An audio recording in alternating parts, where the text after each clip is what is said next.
Cette vidéo aujourd'hui pour vous parce qu'on va décortiquer ensemble un article du 24 heures qui a paru justement le 4 novembre dernier où le titre est sans appel: devenir propriétaire exige un salaire mensuel de 12 500 francs. Alors les amis, je vais vous expliquer quelque chose. Le salaire, vous le savez en suivant mes vidéos, c'est hyper important. Mais il n'y a pas que ça. Il y a tout un dossier qui se constitue. Là où un courtier est important, c'est justement dans la constitution de ce dossier. Et pour vous trouver le partenaire qui va aller parfaitement sur mesure pour la solution que vous allez rechercher. Donc 12 500 francs, ils ont pris des exemples au niveau ville. Et puis effectivement, pour avoir un prêt hypothécaire d'1 million, ils sont partis du principe qu'avec un salaire de 12 500 francs, c'est ce qu'il fallait avoir pour obtenir ce financement d'1 million. 1 million, pour rappel quand même, on parle d'un bien potentiellement d'1 250 000 puisque un financement d'1 million, donc une hypothèque sur un bien d'1 250 000, si on fait les 20% de fonds propres, on arrive à un financement d'1 million. Toi qui nous regardes aujourd'hui, si tu as des questions sérieuses ou un projet en cours, n'hésite pas, fonce, c'est le moment. Tu trouveras tous les liens en bas de cette vidéo pour poser des questions et on va te répondre très rapidement.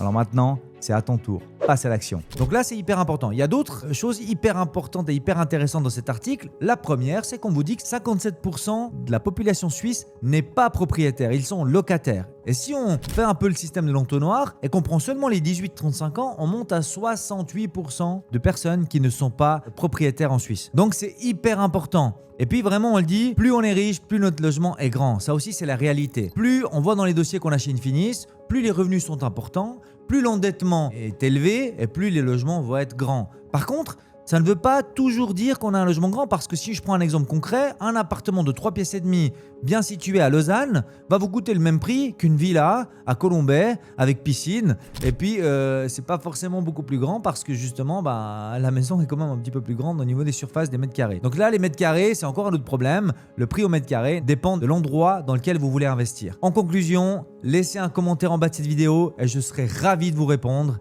et de vous accompagner dans vos futurs projets immobiliers.